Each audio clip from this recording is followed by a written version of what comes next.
Bonjour à tous. La paracha que nous lisons cette semaine est celle de Nasso.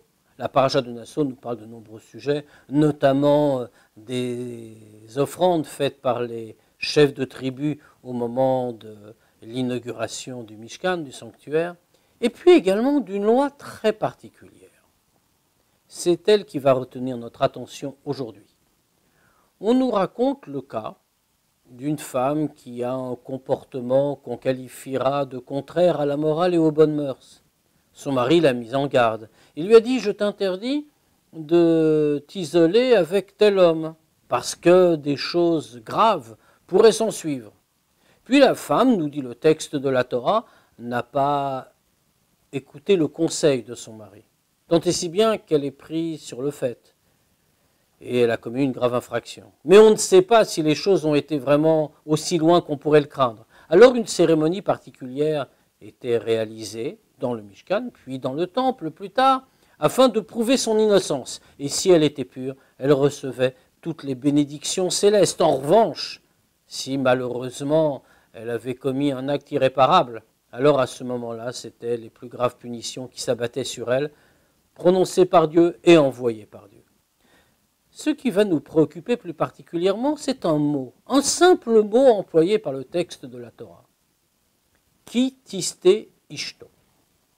Quand sa femme, nous dit le texte, va tister, dévier, se détourner. Rashi s'arrête sur ce mot, qui est un petit peu exceptionnel dans le texte de la Torah.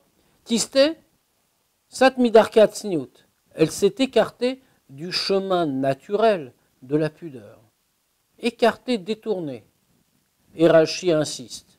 Il nous dit, ce mot vient nous enseigner quelque chose d'important, de précieux. Il s'apparente étymologiquement au mot shtut, la folie, la sottise. Alors, Rashi, reprenant un enseignement de nos sages, de nous dire, Ein adam over avera, ela imken nichnas bo ruach shtut. Un homme ne peut enfreindre la volonté de Dieu que si un esprit de folie entre en lui. La proposition est étonnante. Enfin, enfreindre la volonté de Dieu, cela ce serait une marque de folie. Il faudrait devenir fou en quelque sorte. C'est ce qu'on apprend à propos de cette femme qui a eu ce comportement immoral dont on parlait. Elle aurait été prise de folie. Mais finalement, n'est-ce pas de la vie de tous les jours que l'on parle? Eh bien justement, c'est là l'enseignement qu'il convient de percevoir de manière plus parfaite, plus profonde aussi. Quelle est la position de l'homme? Qu'est-ce qu'un homme? Un homme est une créature de Dieu, naturellement liée à lui, toujours liée à lui, de fondation. Par constitution, il ne peut pas vivre sans lui. Finalement, lorsqu'un homme s'écarte de la volonté de Dieu, c'est comme si volontairement il se retranchait de la source de sa vie. Alors que comprendre? Si nous ressentons cela comme réel, si véritablement nous ne pouvons percevoir une désobéissance à Dieu que comme une forme de suicide spirituel, mais nous savons comme le spirituel peut avoir de la résonance sur le matériel, comment se fait-il que tant d'hommes ne respectent pas cette volonté?